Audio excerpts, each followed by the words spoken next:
Y'all wanna get turned? I heard that you trying to go climb to the top. I start from the bottom, it's kinda like putting on socks. You ready? Yeah.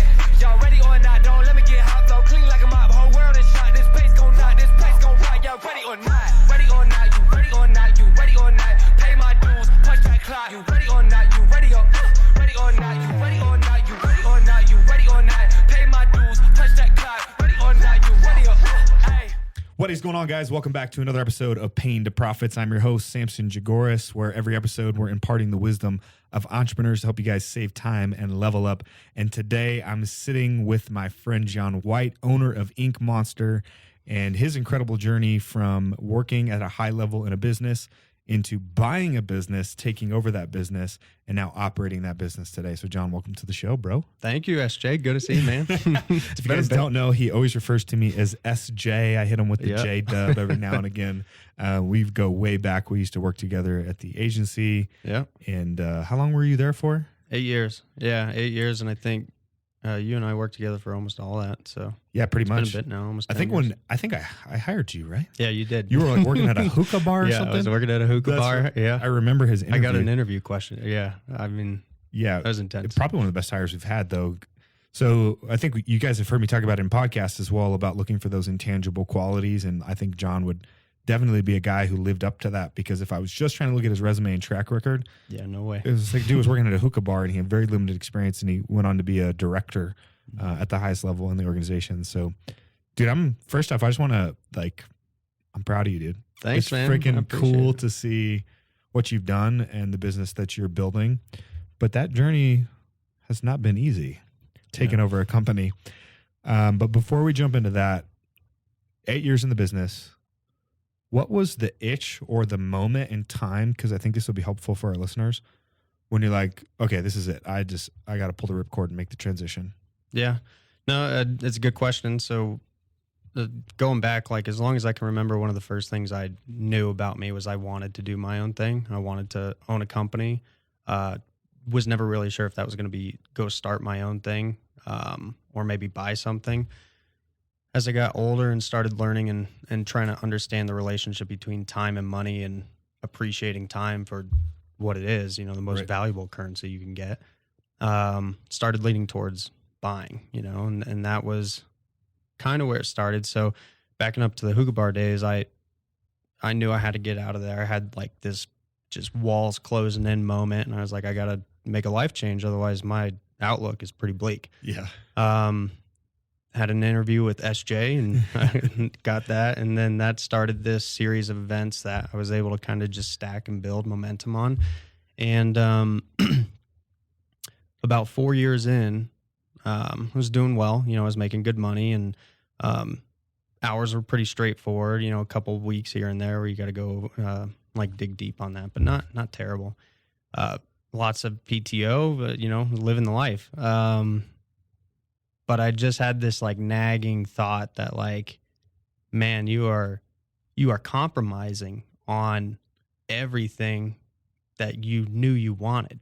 And you're just this was supposed to be a platform to build skills, and now you're digging down into a trench. And I got to this point where I was like, okay, I need to start looking.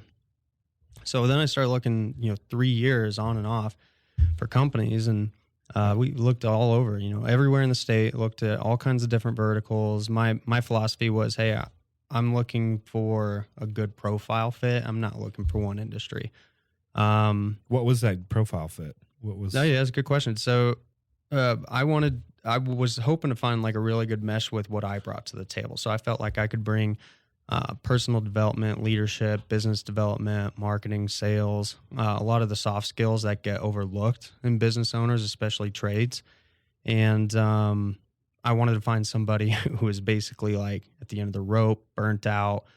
They had paid their dues, they put in their time, and they were like, dude, this is not what I wanted. It's not what I signed up for. I got to get out. So one person's pain is another person's profits. Yeah. There you go. That's right. So 3 years off and on, you're looking 3 years for something off and like on. that. And what were some of the businesses that you went deep on before you got to this one? So honestly, not much. The pool gets pretty small pretty fast when you start there's this whole learning curve. You got to figure out like what is feasible. What can I extend out to and leverage to get? Right. Where do I want to leverage to get? Do I want to be in junction or no? Maybe not. So nobody wants to. Yeah. So that narrows the pool down, and then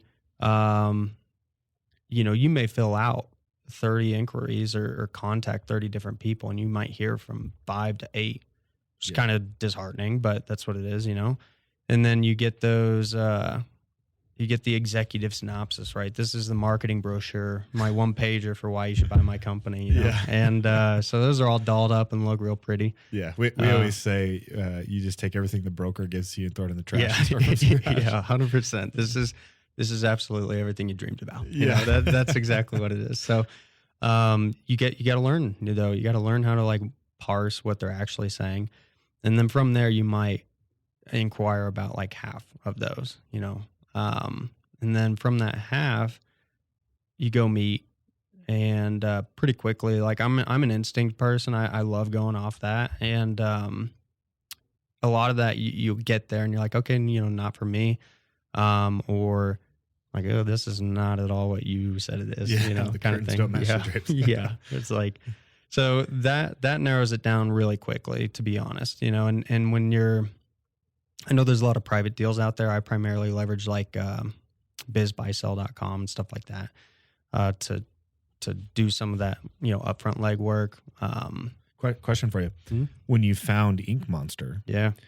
was there a broker in that conversation or was it seller? There was initially a broker. Yeah. Initially a broker. Yeah. Did the broker stay with the deal or the broker? No, there was a whole series of events there, and the broker ended up dropping out. It had to be a legal process for that, because if you're buying a business and you're looking online, you will almost guaranteed to sign a piece of paper at some point that says you only will transact with that broker. Yep. And that's way up front before you ever know it. So that happened in this situation, and long and short, part of the negotiations, the broker was not really effective. No offense to the guy. He couldn't do any of the work we were doing. So we Right. just started working together, which they don't want you to do. And one thing led to another, and that he just kind of took a step out. And did he like say, "Hey guys, I think I'm just going to step out of the deal," or did he say it was the seller? The seller basically brought it to the broker, because that was the person who's on the hook to pay him, right? And he said, "Hey, this is the situation, and to be honest, like we're doing everything, and I appreciate this, but it's not going to work." So that ended up being part of the transaction. We had to have a piece of paper that said, "I'm not responsible for it. You're not responsible for it."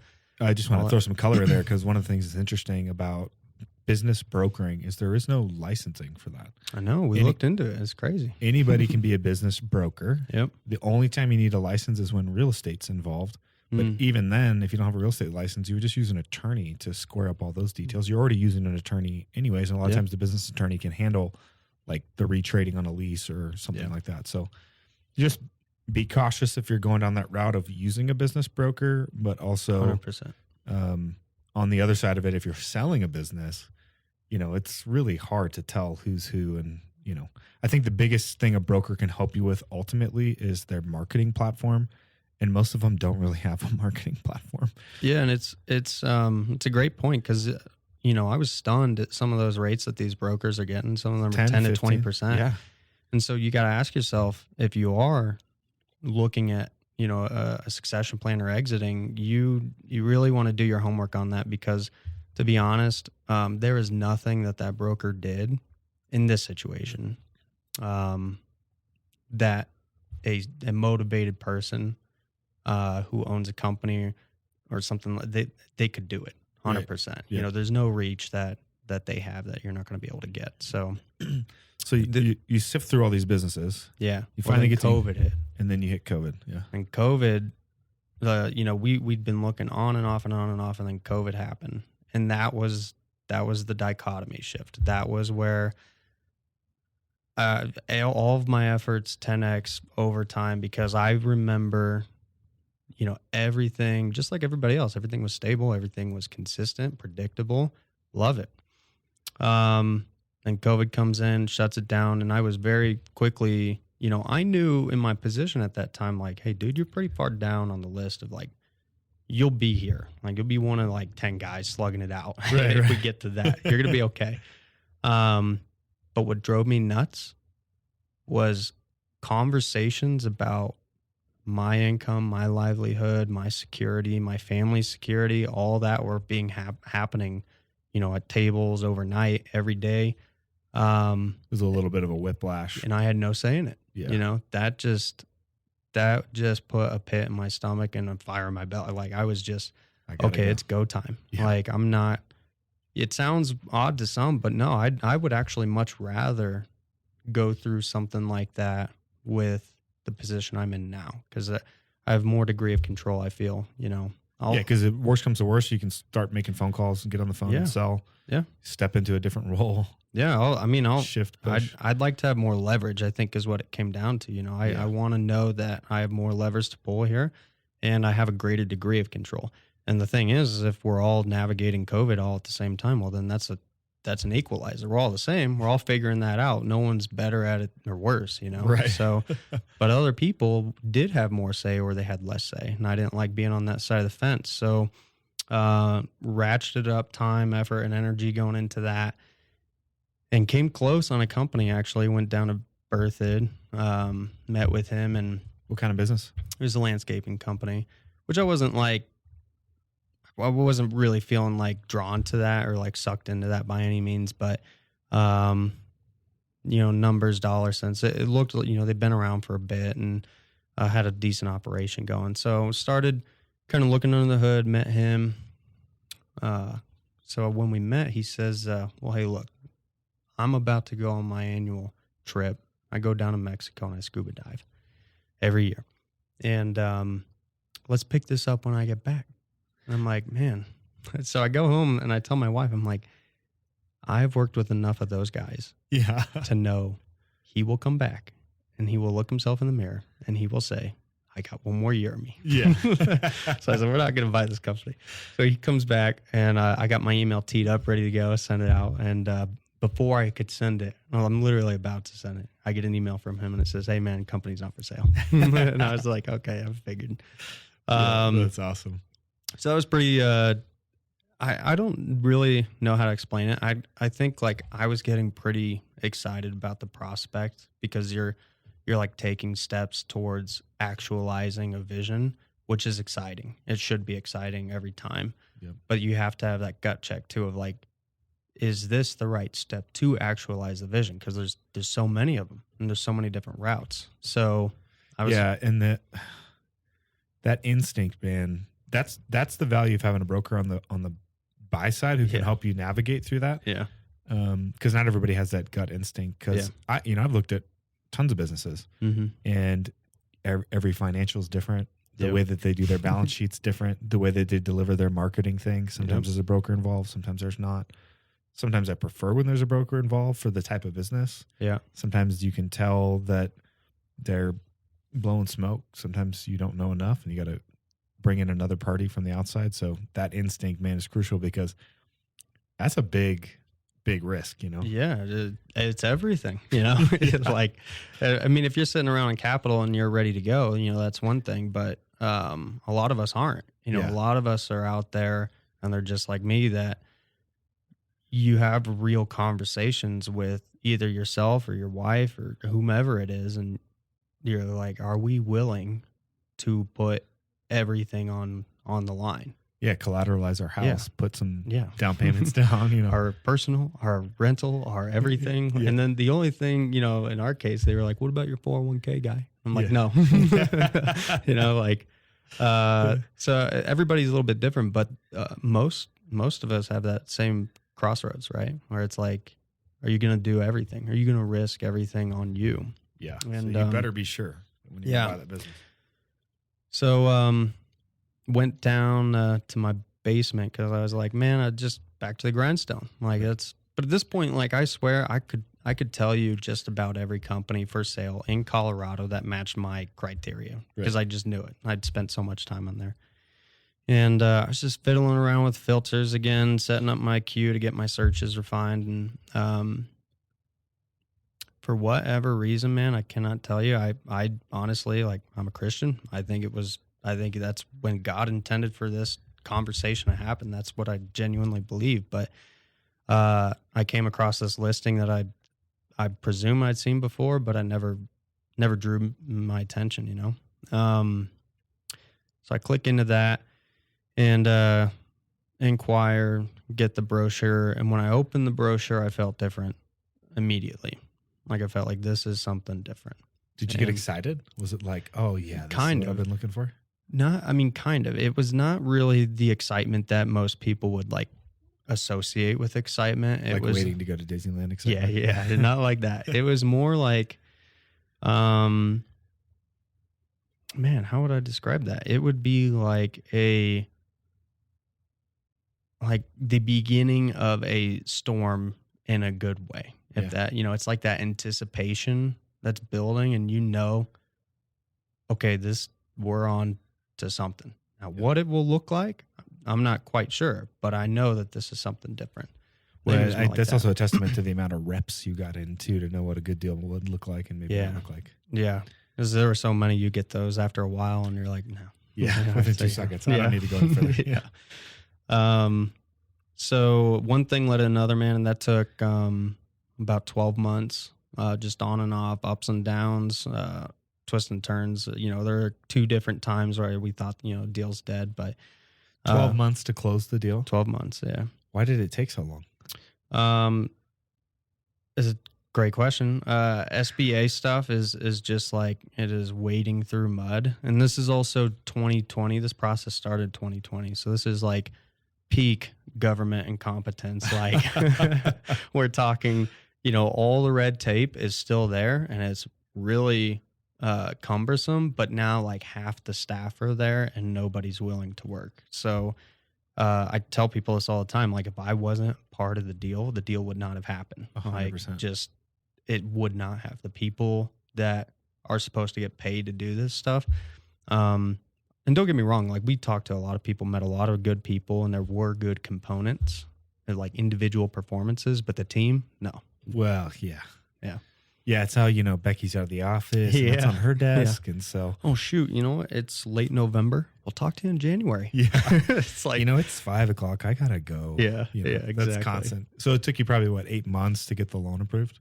Yeah, on and off, which was crazy because during that process, it is so hard to find real information, because what you'll find if you go right now and you go Google it, you're going to find a bunch of like blogs and articles and some content out there, and a lot of it's from the people who are selling this stuff. Because the way the SBA sets this up, it's like any government, they're backing the money, but the private market and banks are the ones who are kind of doing the transacting. And it's just so hard to navigate, like, what does the SBA say is true? Right. And therefore it's going to be a common denominator across every PLP I talk to. And what is this bank's preference versus that bank's? And are they willing to get into this market and they aren't? And what collateral are they comfortable with and what are they not? And right. those are all individual decisions. And so it's a whole world that I feel like I know a decent amount now. What would your advice there be for somebody who's SBA? thinking about buying a business as it relates to the like SBA banking relationships? Yeah. So first things first, it's like any other financial product. Shop it, find someone you trust, find someone you like. What you use to rack and stack and quantify that's up to you. For me, it's different than you. And so you got to find somebody that you are comfortable with. You do not have to work with somebody here. You can work with anybody in the country that is willing to do business in your state who is an SBA PLP. The PLP you definitely want to work with. That's a preferred lending partner. And so what that means is the SBA is essentially entrusted the PLP with autonomy to basically rubber stamp deals on their behalf. It still goes to the SBA for funding. But they can expedite. Yeah, they can expedite it because they're like, wait, we trust, Samson Jagoras Bank, so we're going to stamp that. We're going to move. Whereas if you don't go with that, they may not know what they're doing. And then therefore you may put all this legwork and all that money for the attorneys and everything to have it rejected. And you don't want that. So go with the PLP. Did you have that relationship before you found this company, or did you kind of do it all at the same time? All at the same time, because I started to put out feelers. I needed to understand, like, what do I need to come to the table with? And realistically, how much can I leverage? Like, what can I get? And where's the line? Who's going to stop me where? And do I need to stop me before you guys stop me? Because Right. I don't want to get in that situation. Totally. So, excuse me. So, yeah, I kind of started locally here in Denver, and then Fort Collins area. There's a lot of them. And I started with probably a list of 3 to 5 questions that are probably the most obvious. You know, what should I plan for down payment, terms, stuff like that. Yep. And then after every conversation I had, I would add like 5 more questions for the next one and the next one. And then by the time I got through this, I had like 28 questions I had written down on a notepad on my phone. So Do I you could still have that? Maybe it might be in the cloud still. Dude, I would love for you Okay. to share that piece of content with Yeah. with the audience and like put together a questionnaire for Yeah. buying a business. That would be so good. Yeah, I'll look for it. I know I have the ones that I was asking the brokers, which I think is equally as helpful because, again, once you go through these deals enough times, it's like you're stacking all this knowledge every rep. And so I had the same thing for the brokers. You know, that when I got to Ink Monster, I sent the broker like I think 30 some questions, and he didn't respond. He's I like, called him the next morning at like 7. I was like, "Hey, dude, I reached out to you over the form. I sent you an email. I'm calling you. Yeah. This is like 12 hours. Yeah. Where's And my then, answers? Yeah. Didn't hear back from him. Called him at 4. He's like, "Hey, dude, following up." And then he got back to me the next day, which drove me nuts. Because the whole day I'm like, I'm losing this deal, man. You know, it's gone. Somebody else is Yeah, buying it. yeah. And so he got back to me the next day and kind of like tongue in cheek. He's like, "Hey, buddy, you know, a lot of good questions there, but we gotta maybe kiss before we get married," kind of thing. And I was like, "Okay, all right, Understood. that might be fair, but Yeah. it's important information." Yeah. So yeah, that kicked off 12 months of that, and 2 big setbacks there were taxes. Being a small business is tough, and you know it. Your listeners out there, they know it. Like, it's a constant dance of you fight so hard all year to earn money, and then it comes to tax time, and you're like, how do we invest this money and not pay junk load of taxes on it, and Right. how do I put it to use, meaningful use? Right. And the problem there that you run into is like a lot of these companies are in that same boat. So you have owners who know what the books look like and what they're putting into it. And then you get to the tax portion of it, and the SBA, they're looking at all this stuff too, but they're not looking at the context on the initial numbers. They're not scrubbing that. Now, there is room for this in the SBA process with the PLP. That's part of the nice part is there's room for the human element. There's room for me to listen to you and believe in you, and then decide if we're going to play with our numbers. So Right. that's nice. There is opportunity there. But there were a couple things in the books that it was like, for the SBA, it's a non-starter right now because we're coming off COVID and they have different rules. So we had to wait for a tax filing to come in, and then They could shore up the taxes on the business. And yeah, because they want to make sure that underwriting. right. And then in this company, in this particular case, it was actually the former owner. He basically he'd wanted to sell for years, which that's the thing that caught me off guard because the business had been for sale for I think 2 years publicly, and I'd never recognized or seen this listing. So when he told me that, I was pretty stunned actually, because I was like, "No way, dude! Like, Yeah, I've I seen know all this of them." market. So that was a setback because the numbers were so. He left. He like literally packed his bags and was gone for a year, and the company cratered by like 40%. Which there's a reason for that. Because he thought it was done deal. No. This was years before. So when we're presenting our numbers to everybody, they're seeing this like scarlet letter from 3 years ago, and they're like, What happened? "Problem." Yeah, and they're and exactly what happened. I answered that question probably 5 times, and God's honest truth is there's a lot of structural problems in the company, and he never wanted to address them, but he did want to leave and quit and enjoy like freedom of time and autonomy and stuff like that, all the things that we try to do. And so we had to wait for those numbers to drop off, because 2020, for everything it was, the company came out pretty good financially. So we had to wait for that year to drop off to round out 2020 going into 2021. So your 3-year trailing financial would be clean. Yeah, oh exactly. We're going to cook the books. Well, that's just the window of time that they're going to look back in, right? Yep. So, yeah. So partially just letting that burn off and letting the new year turnover reset the clock. Yep. They want to see that track record and some stability. And fortunately, the company adapted very well throughout COVID and made some good changes that actually allowed them to grow revenues through that period. But then we ran into a situation with the building. So it wasn't a real estate purchase. It was just an asset purchase for the company itself. And the company, the owner of the company at the time, he owned the building. So all of his personal assets, the property and the business, they were all really entangled. Yeah. So I know there's a lot of, I don't own our building. But I know there's a lot of you guys out there that do own the building and the business. You want to keep those clean, because when you get to the point that you want to make a clean exit, if you want to maybe entertain a structure like that where you have a real estate transaction or keep the real estate or whatever it is, it's way harder to go back and untangle those. Yes, So, set up a different LLC, which they should be guiding you to do. Yep. Sign a lease with yourself as the business. and honor it, because it doesn't like when you go to look at somebody's numbers, if you're not even, maybe you're taking money out of the left to put it in the right. That's fine. It may be annoying, but do it, because it's going to save you a mountain of like headache and strife down the road. Well, yeah, if you want exit optionality, you better be 100% clear books in the future. Yep. Set it up so that, like, that's part of my philosophy that I talk to my team about now is like, you want to make decisions for who you want to be down the road, because by the time you get there, it's too late. Yeah. Like if you wait to do all this stuff, you're just going to have to start a different clock. Whereas if you start that now and you start structuring things that way, you'll get there. But so 12 months ago, you finally close.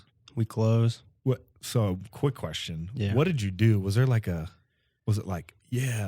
Emmett Smith Super Bowl commercial where he does like a bench press? He's like, breaks over and just like gets back to it, or what? No. So I'm a sentimental person. Like I might not have as like many relationships or friendships, but the few I have, they're deep. And so a big part of like my inspiration was my grandfather. He bought a company. I mean, he was a sales guy for a long time, and he always just kind of worked hard. Like he never had the best deck that was dealt to him, But he worked hard his whole life. And the gemstone on his career, he bought a company that was like just dead, like life support, like head over heels in debt. Yeah. He bought it, I think it was like $100,000 in 2008 or something. So he bought it for dirt cheap, head over heels in debt. Nobody was like, you're crazy, Paul. Yeah, you can have the company. Yeah, exactly. So 11 years later, he sold it for $25 million. Wow. And they owned everything. They expanded new buildings. They set up an entire 401k program that was funded by the company solely. And the majority of his employees, this is East Texas, so the majority of his employees are like single black moms. Yeah. And so he built all this by just taking care of people and working hard, and just fundamentally believed in like doing the right thing by people, and he built something great, That's freaking sweet. So that my dad's been an inspiration. My mom and dad are just, I'm beyond blessed with them too, and their guidance and their help, and just the discipline that I think they help instill, coming from a military background. Both your parents are academy grads. You're bound to pick up a couple good nuggets. So I took we got to the closing table, and I told the seller, I was like, dude, I'm showing up in a suit and a tie. Like, I'm coming in my Sunday best. So he came to the table all dressed up, closing was odd because we just did it at his attorney's place, and to my actual like dismay, there was no physical person from the bank, the bank's attorney, or anybody that was at the transaction table. Right. It was me. I went to Kinko's that night and I printed off like 2 sets of the docs because I was like, if something goes wrong, I'm going to have a backup. So I printed off like hundreds of sheets of paper. The lady tried to kick me out of Kinko's. I was like, you don't understand. I'm not leaving. Yeah, I'm not leaving the store. So I brought my grandfather's. He had this gold cross pen with his initials engraved on it. So I brought that to sign all the docs with. And I brought this medallion that my dad gave me from when he was overseas on tours in Iraq, Afghanistan, all that stuff. So I had a couple like just tokens that were important to me. And my wife came down. Well, she's co-owner, so she had to come down. Yeah. And then and she loves you and supports you. Yeah, 100%. And then my sister came down, took some pictures. So closing was like, again, it was actually kind of similar to how I felt when I first read the brochure. It was like this calm, like anticipation about the next moment, an excitement for it, but not. That's when you know it's right, though. There's like this weird sense of peace that comes over you that you're making the right decision. Yeah, doesn't mean it's gonna be easy. Yeah, but you know that like whatever's on the other side of this thing, I'm ready for the work. Yeah, that's what it's supposed to be, and like. I don't know what it'll be, but I know like that's what I'm supposed to do. So let's go. Did you guys go out and celebrate after that? No. Go to dinner or something at least? No, went to work. Let's go. I was like, let's go. No shortcuts. You see that right there? Yeah. Well, the seller, he did, and I'm like, yeah, good for you, dude. Like, great. You just did what you wanted to do for 15 years, Yeah. I'm starting. Like, this is a totally different feeling right now for you and me. Can I ask you a question? Was he an older guy? He's about 17 years older. Yeah. So what is that? Like late 40s. Yeah. I think. Yeah. I mean, if you guys are listening to that, I mean, we're about to experience the largest wealth transfer in history. Yeah. I saw you mentioned that, posted on LinkedIn about it. I was like, it's so true. And $31 trillion. Yeah. Every industry. It's amazing because every single day there are people all over the country right now making decisions about what we are talking about. They're deciding, is now the year I'm going to exit, or am I going to go scuba dive for a year and I'm going to come back and do one more? Yep. But you're only going to do that so many more times. And the people who are planning, who are ready, who are disciplined, it's a cliche, but you don't have to be the best. You just got to show up. Just show up, keep taking your reps, and your opportunity will come if that's what you want. But like, I also know that if you don't want it, that's okay. You're not going to take the reps. You'll find a reason not to, and that's okay. Just but be honest at that point and just take it at face value and be like, hey, I learned something about me, and that's not what I want to do. Great, you have a really, really important piece of information before you made a mistake, so that's good. Don't be bashful about it, But if you're taking the reps and you're waking up and you're spending your free time like just frantically searching for information, like you're probably it. You're probably the real deal. Trust it. And if you're listening to this podcast and you're considering selling your business, we'd love for you guys to send us a message. Sincerely, candidly, one of the things that we're building is a platform to be able to do that. So we're bringing in platform entrepreneurs, which are talented people just like yourself who are in a similar position. We're like, dude, I have these skills and I'm ready to go take the next step. Mm-hmm. But it's impossible to buy a company without great people to go run those companies, So part of what we're doing is building this platform of entrepreneurs. We're also consulting for equity in businesses to help them go to the next level. And we're ultimately building a private equity platform, but you can't buy small businesses without great people. So if that's you and you want to consider being a part of the platform and or you have a business, man, we'd love to hear from you. So yeah, that's great. I think that's a really good underserved area to help. It's just in a lot of ways, like we live in a crazy age of information, and there's so many dark, empty places where you cannot find good, actionable, real intel. And, business buying is one of those areas. It's like tough. Yeah. Think about how residential real estate used to be, and then that got modernized. You know what I mean? And then commercial's on its way, but it's still controlled by the broker in a lot of ways. Mm-hmm. Business, there's no regulating body. Yeah, and especially when it's in a lot of ways it's tougher when it's private because you don't. excuse me, you don't have a guide. You don't have a quarterly earnings report to go look at. You don't have a, what do you call them, section Ks or whatever it is, you don't have the market constantly reminding you what it's worth. Yes. And what you should and can do with it. There's none of that. And it's like you're trying to figure out like which part of this is just your slush fund that you put somewhere in here. And so like, you needed these 3 cars for what? yeah, exactly. Well, let's jump to the next part. So ink the deal. You jump in. You're in the trenches. What was the date on that you closed? July 1, 2021. 2021. So yeah. So we're like a year and a half in. Yeah. Going on almost 2 Feels years. like 10. Seems like 2. I mean, 2 months. I don't know. What have been the biggest challenges? Yeah. And let's kind of like hit the wave tops initially. Yeah. And then I want to go back and say, knowing that, what would you have done different? Sure. I think biggest challenges are one, like, it requires a different kind of leadership. Being the entrepreneur. Yeah. Being the entrepreneur, being the owner, being the CEO. It's a different weight. It's a different burden. So that's one. I think, leadership in the company, over 12 months, you kind of pick up little things here and there, cues, and I detected that there were skeletons in the closet. I just didn't know what they looked like yet. But once we got in, it was, day one, I was like, oh, we have a culture problem. We got a people problem. And I got to fix that at some point. I got to get more information, but I'll fix it. So that was a problem. And then just, I think like in my brain, going through the due diligence, I am doing some framing, right? I'm like, okay, there's a system for that. There's a process for that. There's structure.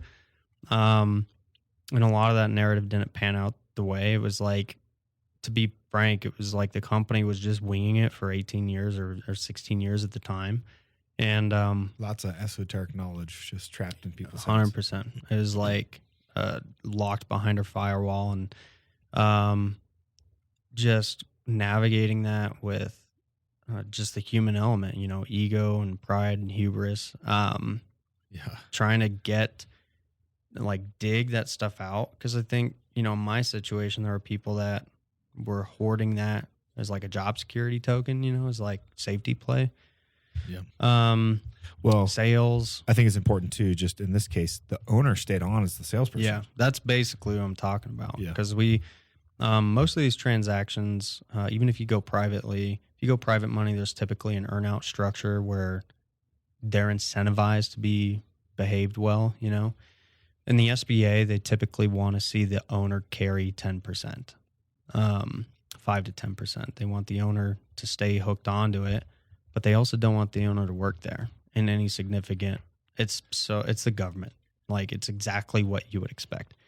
So they a bunch of people have never run a company trying to tell you how to run a company. Yeah, exactly. Like, that dude you're buying the company from, we don't want him involved, but he's got to stay involved a little bit, not too much. So stayed on. Plan there was for him to be on for a year. That's the SBA's general SOP guidance, is like no more than 12 months as a W-2. So he stayed on. We got through, I think, 3.5 months, maybe 4. And that was one of the biggest struggles. And I'm thankful for it, because it really expedited, I think, in my opinion, it expedited a lot of my learning curves and challenges that I'm inevitably going to have to get through and overcome. But I was blessed with the opportunity to do that very quickly. Well, I remember we were having coffee talking about this dynamic, and it was an interesting dynamic in the sense that he no longer owned the business. He was now an employee. Yeah. But he had an identity crisis. Like, he still 100%. wanted to like kind of act or give the illusion that he was still the owner. His friends would come visit. Yeah. Make sure he'd park in the owner's spot. Yeah, he would park. And I to be honest, like, I prayed about it a lot. I thought about it a lot. Talked to my wife about it a lot, and I empathize with him. I do. Yep. Because unlike a lot of the people I'm sure that are listening to this, I'm not a founder. I can't say that. Now, I'm not attached to that. It doesn't bother me. But I do think it gives me a degree of an advantage, actually, because this is not something that I'm stepping in and take it to the next level. I don't have these deeply rooted, like, Ego moments. emotions, Yeah. I don't have that stuff, and so this particular person, I empathized with it. I was very frank with him. I mean, he was frank with me. He was like, dude, this is way harder for me to do than I thought it would be. I'm just cool that he I candid. mean, we would have those weird, like, up and downs, It was always like, one day I'd come home and like, hey, we had such a great conversation today. He told me this, and like, I knew he was feeling that, but I think he just realized that. And then the next day it'd be all gone out the window kind of thing. Yeah, So slash his tires. yeah, yeah. So navigating that with him, and I was patient, but we just got to like a fork in the road, and You couldn't reset the culture if he was No. still there undermining the culture. yeah, and I mean, I even put him remote like a month and a half in. I was like, dude, go work remote. Like, we're good. Go work remote. And I thought that would help. It didn't. Like, I that to me was a half measure of me trying to avoid a real problem. And I did that, and it sucked. Like, I was like, but that's great.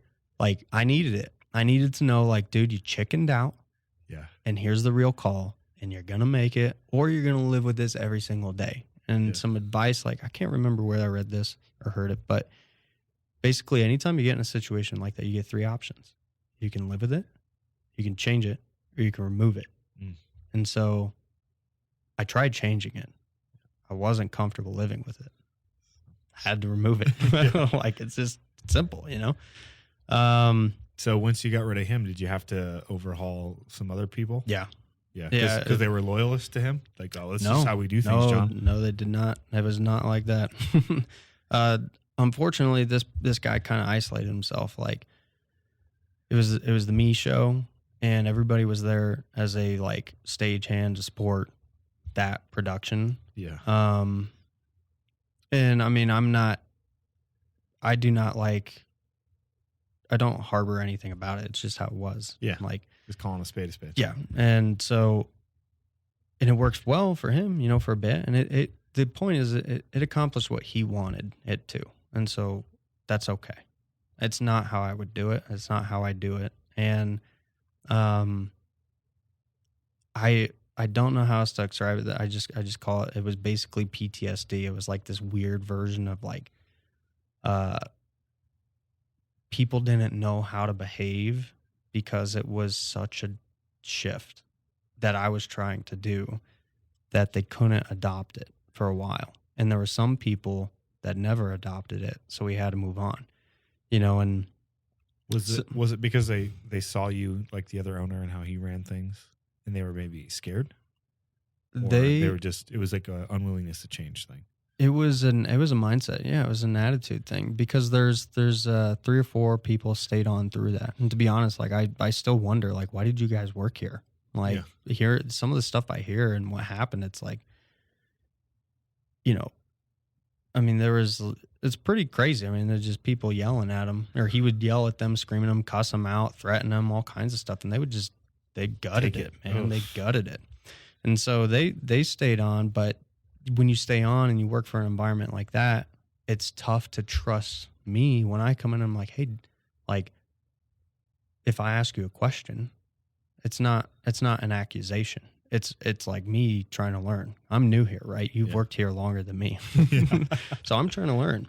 And there are all these walls, and in some regards, there are some still, but we've beat most of those back. And the only way to do that was by, like, action and, like, doing what you say. Like, people need to get to the point where they're like, I like what he's saying, but I don't know if I trust it yet. And my instinct says don't. So then they would revert to these behaviors that they did before. But then I would have to call them out on the other side of that. Like, hey, no, I'm not asking to insinuate. I'm asking for you to just teach me. Yeah. And then they're like, when you connect with the person and you get transparent with them and they get vulnerable, and then they're like, oh, then they see it. It's like right there in their face, and they're like, I'm kind of hardwired this way. I got to trust that guy. Yeah. And that's so, tough. So tough. man. earning those people's trust, and they, to their credit, a lot of them work there, under him still longer than me. So, to undo all that was pretty quick, they made a good change. And then some people just, they were hired in under different circumstances. My hiring philosophy was different than what was being used at the time. Before it was very experience driven. I don't care about that. I'm like, I want to find people I believe in that I want to work with. And a core value alignment Yeah. and potential is so much better than Yeah. trying to beat a dead horse. yeah, we'll teach you. Like, great, you've done this before, but not here. Yeah. And so, like, I'm going to be fighting an uphill battle there. So I would rather every day I'll take somebody that I believe in who they are and what they believe in. If they sell me on who they are, then we'll teach them the other stuff. Beyond culture shift, which is probably the most important dynamic shift, what were the other value add opportunities that you saw Mm-hmm. when you bought the business and have been working on implementing? Honestly, I don't know if we're necessarily at that stage yet, because a lot of what I've been working on is still structural. It's and I mean, maybe that's a value add in what you're kind of talking about. But It is. I mean, getting the right people in the right seat on the bus Yeah. is a huge value add. that was one of the first things. Was Yeah. So you're kind of got that. There's obviously still some work to be done. 'Cause Sure. a year and a half, I mean, probably the first 6 months, you're just trying to get your head wrapped around everything. Yep. So it's really only been 12 months. Yep. So what's the next thing? Where do you see the opportunities? Because you saw something in the business beyond, Yeah. What it was doing. What it was doing. Yeah, 100%. Marketing. That's one thing like I brought to the table. So I'm trying to. You're kind of good at that. Yeah. So we're really reinventing the presence online, and just trying to.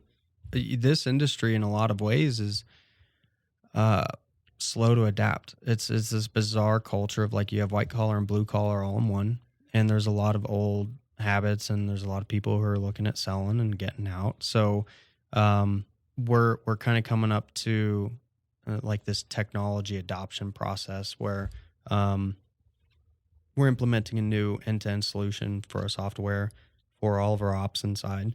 And this will help standardize everything from the inception of a conversation with the lead or a prospect to the nurturing of them after a job's completed. Cool.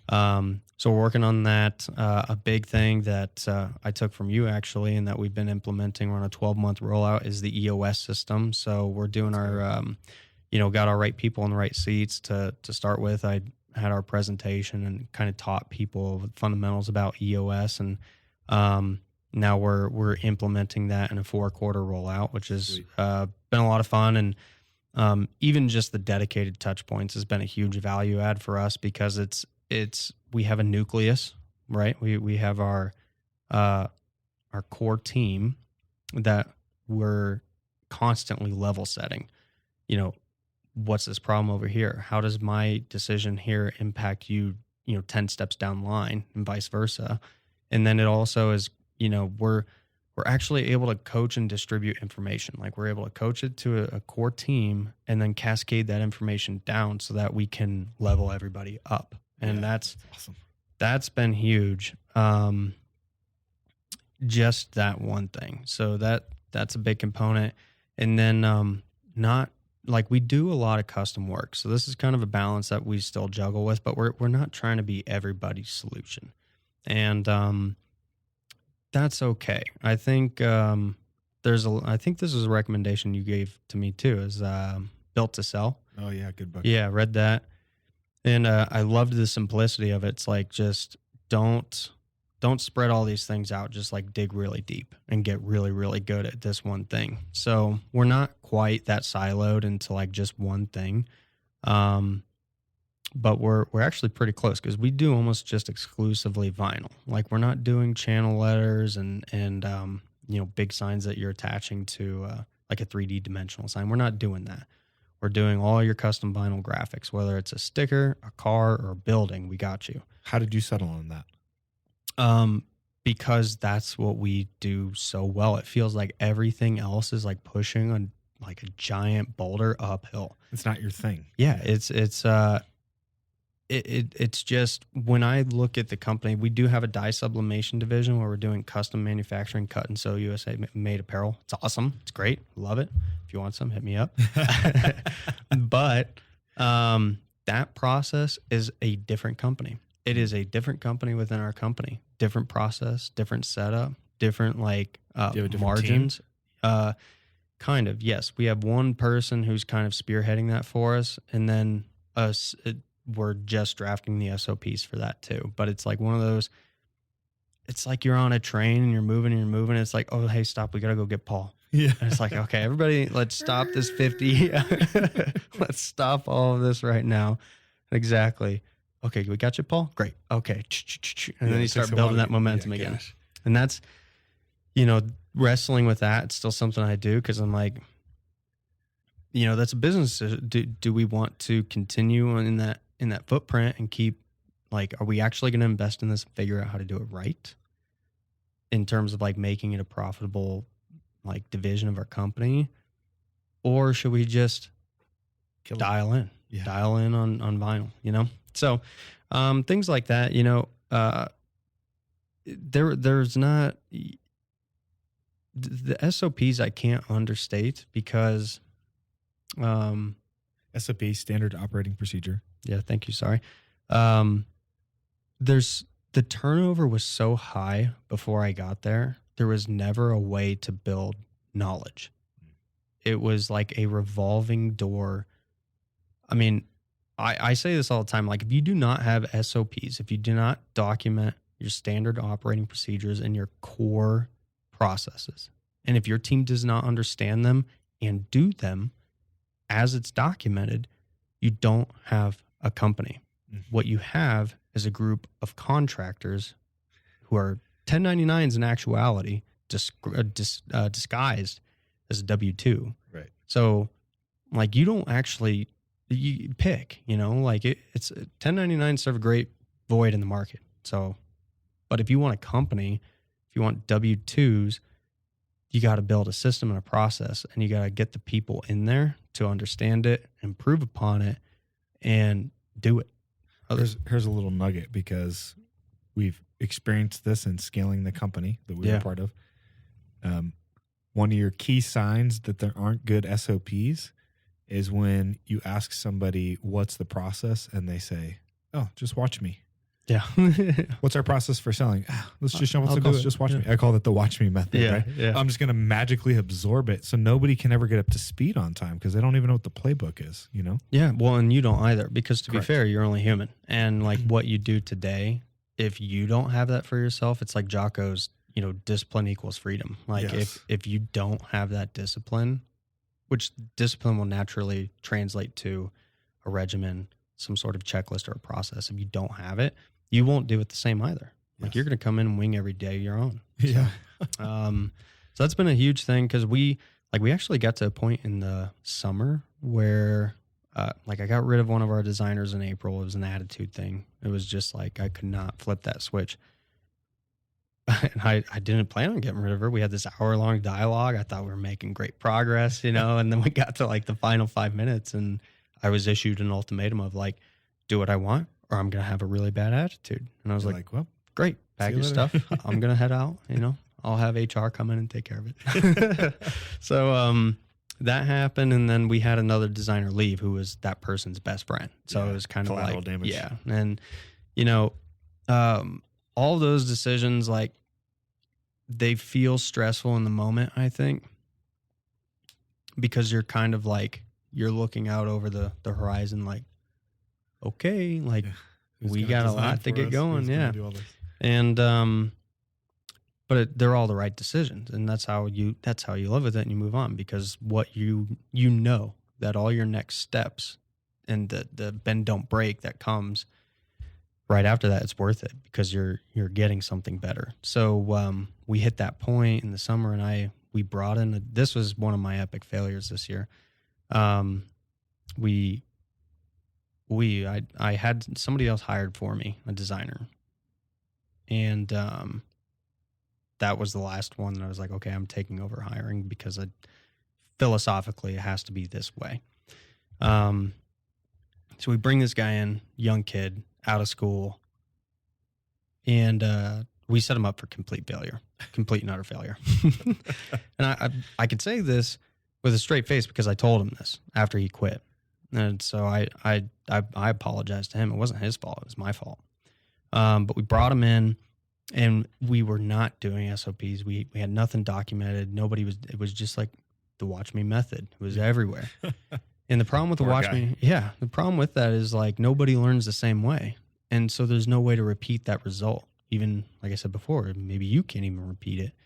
So we got to this point. We had him on a pretty big project for us, and he made some mistakes. So we went to print. This is like we're installing phase 1, and we're printing, and all these prints are coming out wrong. They're not paneled right, and there's like registration marks in the print and everything. It's like everything is bad. Like this is all bad. And I was up here in Fort Collins. I hadn't gone down to Denver yet, and I got a call, and it was my GM at the time, and he's like, "Hey, dude, having these problems." And I was talking with this kid about it, and it was I had just promoted a lead designer because this is kind of like right before I start rolling out EOS. So I'm ready, and I'm starting to think about it, but I haven't briefed anybody on it yet. I'm just trying to like get some people in place. So I promote this gal to our lead designer, and then the 2 people who are his bosses basically come down on him. How could you let this happen? Blah, blah, blah, you know? And all that's my fault. Like, make no mistake, like I had not done a good job of coaching up their individual leadership at that point. So the only way they knew how to handle it was the hardwired like defensiveness of like, it's not my fault. Yeah. It's your fault. Yeah. And so that you should have known better. Yeah. So that happened. And then I'm in this conversation with this guy, my GM. And I'm like, well, okay, don't worry about it. I'll talk to him when I get there. I had a really good conversation with him, and he cuts me off. He says, you don't need to worry about that. He quit and walked out. Oh, gosh. Yeah. I just hung up. I was like, I'm not going to say anything good right now. So yeah, let's just bounce. So I get in there, I call him, and I'm like, what happened? And he's like, I'll tell you exactly what happened. And I didn't offer him anything back, and I didn't try to get him back or anything, because I do feel that personally, like if you're willing to do that, then that's okay. It's probably not going to be what like I need, you know, but I apologized to him. And I said, hey, I want you to know that's our fault. Like, I don't blame you. And yeah, you made a mistake, but we did not prepare you to not make it. So, we set you up for failure, especially coming fresh out of school. Yeah. You got no experience to lean on. I mean, that's none of that. Yeah. So we set him up for failure. I told him, if you need anything, let me know. Like, otherwise, good luck. I wish you the absolute best with sincerity. And then I talked to those 2 people, and I was too angry to dig into it. And so like the best thing I think you can do in a situation like that is like try to get to the most succinct, critical message you have out of all that, and only say that and nothing else. And then be like, if you have to be rude about it, end the conversation. If they're like, hey, let's talk about it. Yeah. Don't. Like, if you got to know where you're at. And I was not happy. So my message there was just like, that's our fault. We failed him. We will not do that again. Yes. And then that's when we started. I refused to hire a designer, and my designers were stressed because they were like, dude, this is summer, peak load. We got big projects after big project. I was like, I don't care. Get it done. And oh, by the way, we're going to build an SOP. Like, we are going to onboard people with this calendar. 4 weeks. We should be able to teach them the core, like 70 to 80% of the job functions in 4 weeks. And every single thing is going to be documented, and they will progress through this calendar, and that will be how it is. And we will, if you don't know how to do this the same way, like right now, then you need to take time at home, and we need to define what we expect. Like, if we don't, how are we going to teach you how to set up and format a wall wrap if you don't do it the same way? Right. So we're going to fix that, and then we're going to document it. And then and only then will I hire somebody to bring into it. So now that we're incentivized to be like, okay, we got to get this process figured out straight away. And it's so crucial going forward because God forbid something happens to one of them. Yeah. Now you're even worse than you were before. Yep. So what's the big, hairy, audacious 10-year goal that you have for the company? The BHAG. So I haven't actually defined one yet. I want to, just because I feel like that's something I need to, but I haven't. My gut says like, what's your 10-year vision? 10-year, like I would like to be 30 million in revenue. I'd like to be 12 to 15% net. And I think in order to do that, we're going to need multiple locations in the state, which is probably going to be a hub and spoke system with like a production facility and sales and admin elsewhere. Yep. And then we'll ideally somewhere like back east, have a nationwide presence. That's what I view for it. I don't view it as like we're going to do everything. I don't think that's where we're going to go. I like what we do, and we do it really, really well. Like I'll take my team over anybody, So I think we just need to focus on being the best at that, and then expanding our physical proximity, because there's a lot of that, because of what we do, it's very tangible. So there's a lot of it's not all digital. There are still people who are like, hey, look, I don't want to take my fleet of 50 cars over to you. Like you're in Denver, I'm in Cheyenne. So, I think 10 years, 30 million rev, 12 to 15% net, multiple locations. And I like that hub and spoke system, where you have just like an awesome production facility and then couriers. So I love it. What do you got to do in the next 3 years to be on pace for that? Well, I got to get a different building. It's weird to say, but like our physical space is not the most conducive to how efficiently we'd like to run. So I need a bigger footprint building to be able to work with. And then we need to, our sales team and our sales process is one of the most, I think, disconnected things still, because that's where I've spent a lot of my time still. So, next, like our 2023 initiative is basically continue to build our marketing roadmap with how like the foundations that were being laid right now. And then with our new software we're launching in Q1, we're going to roll that into like a entirely rebuilt and documented sales process that will be scalable, teachable, repeatable, and simplified. And so that way we can cut through that discovery and guide our customers a little bit better, but then just keep building that momentum. Because that's one big thing in the industry that I think kills everybody is in sales in general. Just build momentum, keep it going. So I just want to commend you, because to unpack it for the audience, there are no shortcuts. No. Accuracy before speed. Yeah. You have to prioritize the next most important thing. You cannot do everything at once, because otherwise nothing gets done well. Yeah. And it's Gary Keller's the one thing, right? You got to do the next most important domino that's going to make everything else easier or unnecessary. Yeah. And prioritizing that is the challenge of entrepreneurship, but it's also the fun. It's the game. Yeah. The prioritization, that is tough, because it's like, it's a blessing and a curse, because you're like, I'm the number one critic of Bink Monster. Like, right.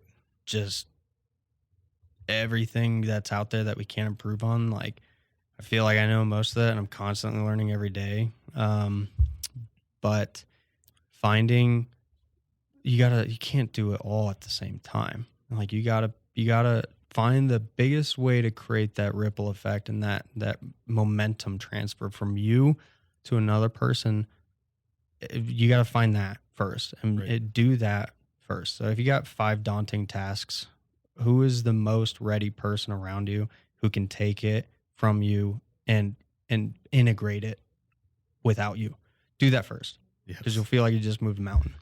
So delegate to elevate. Yeah. So that's the sales for us. Is I was never my goal. The former owner, he was the only salesperson for years and years and years. That was his thing. I do not want to do that. Like you're trying to get a business, not a job. Exactly. So I'm trying to successfully basically exit that. And we're not there yet. So that's one of my big things that we're working on with 2023, coupling with the marketing, because it's plain as day is like we when we solve that, I think that's when our exponential growth is going to kick off. Cause I think we have this, like, we're in a pressure cooker right now. Yeah. And we have this lid, and it's about to burst, and we're about to break through it, but we got to get a couple more things laid in, and then we'll blow that lid off. So, Dude, I'm so damn proud of you. thanks, man. It's fun to watch. You've done a tremendous job on social lately. Yeah, lately. Your website looks good. Thank you. I think you need to do more on just the storytelling on social about the process and the journey. So you do this really well. I would love for you to, like, just help me in this regard, because it's like, and I'm sure some people listening to this probably feel the same. Like, to be frank, a couple things. Like, one, I don't know if I'm good at it. This is my first podcast. It feels a little awkward. You're doing great. Thank you. Real-time feedback. Yeah. But that, and then just knowing how to present it, what to talk about. And so, yeah, the content, like, I think you're really good at that. I follow you on LinkedIn. So honestly, Darius, who's our executive producer, who's my partner, he is tremendous at that. He helped me get clear. So it's kind of like step one is, who am I actually talking to? Okay. Who are they? Where do they hang out? What do they care about? What do they feel? From the seat that you're sitting in, what is the story that you're trying to communicate to them? Mm-hmm. The second part, once you get clear on that, is just understanding what are the things that I'm going to talk about, right? It's like, that's actually this image that's sitting right here, right? These are all the things that relate to entrepreneurship, right? Sales, marketing, product, service, finance, growth, operations, leadership, everything we're talking about, right? Yeah. But then it also flows into family and personal finance and all that kind of. So I now know who I'm speaking to, so that I can get the proper voice of who I'm talking to. Okay. And then what I need to talk about.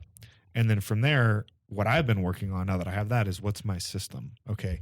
I write one core piece of content via a newsletter that goes out every single week. It's curated. Plus I have my own commentary that I've added now to it. Okay. So that's my thought. Well, that creates my whole entire set of content for the week. And then I just have different formats of that. I have a story that I tell that's more personal, a personal reflection, a contrarian take, a now versus then. Like, here's what I used to do. This is how I do it now, right? Here's my tweet. Here's my listicle. Here's my whatever, LinkedIn carousel. Whatever. What's listicle?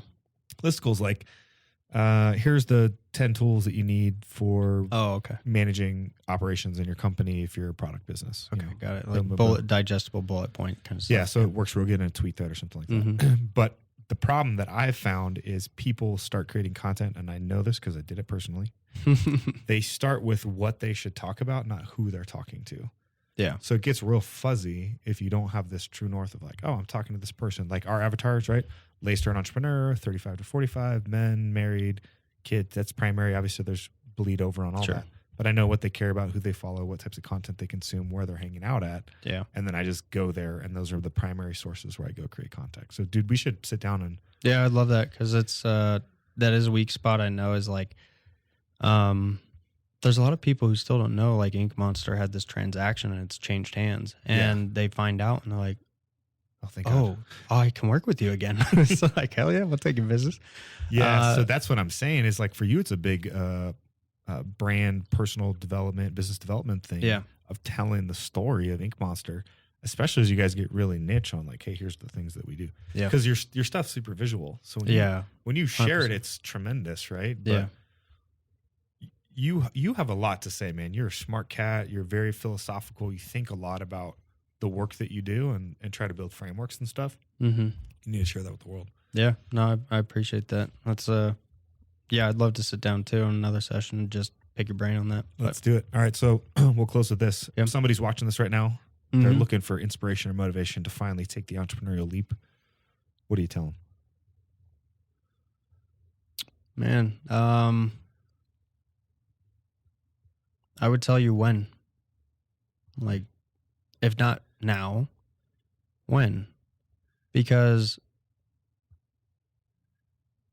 if you stall, the answer is like, well, I don't know. And then that means it's not going to happen. This is too big of a thing to do for you to not be able to answer that question. Because if you asked me that 3 years ago, I'd say when I find the right deal, but I'm looking. Right. And if you asked me that a year ago or a year and a half or whatever it was, I'd say, you know, when we close, but we got to get through this obstacle. And so the people that are, it doesn't matter if you've actually achieved it. You know, I think you're like me in this way, is like the achievement is like this weird bittersweet thing of like, yeah, I did it. But then it's like next, because I'm not ready to park and plant my flag and just be done, you know? And sometimes it sounds nice to just be content and sit down and be like, I love this. And I don't want to try my hand at anything else. Like I'm mastered. I'm good, you know? But for me, it was always like, I couldn't answer that question when for a long time. And then I was getting comfortable, and that scared me. It scared me to sit there and just like, I literally went home one day and I was like crying. Yeah. Because I was like, I was talking to my wife. I said, like, I cannot not know if I can do that. Like, I cannot live my life like just, and I had a great job. I'm like, I can't just do that forever. And I can't get to the end and just not know. Gave me the chills, dude. Yeah. So I felt like it was like an existential threat to not know. And so when are you going to?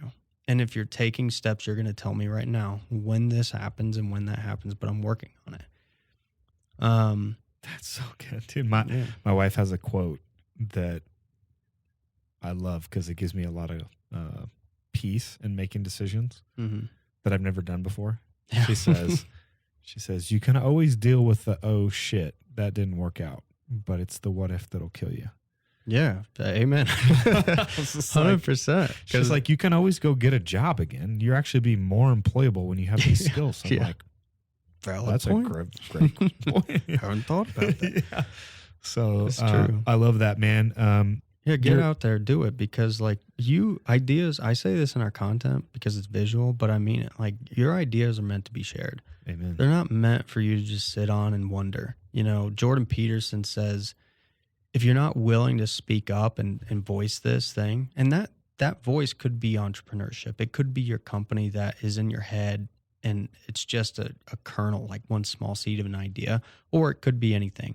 But if you are not willing to give it a voice, then kill it, because it's over. Like, you got to give it a voice. So do it. I love that. If people want to follow along with you and your journey, where's the best place on social media for them to connect? LinkedIn, Facebook. Instagram now. You're too young for that. Yeah, I'd say Instagram or LinkedIn is the best place to check us out, and that's where I'm trying to get better at being more consistent on there. And it's a lot of where your audience is hanging out too. Yeah, so, yeah, dude, I appreciate you. I'm very proud of you. I love you. I can't wait to have you back in another year and just hear the next part of the story. Yeah, thank you. I appreciate it. It's great to catch up.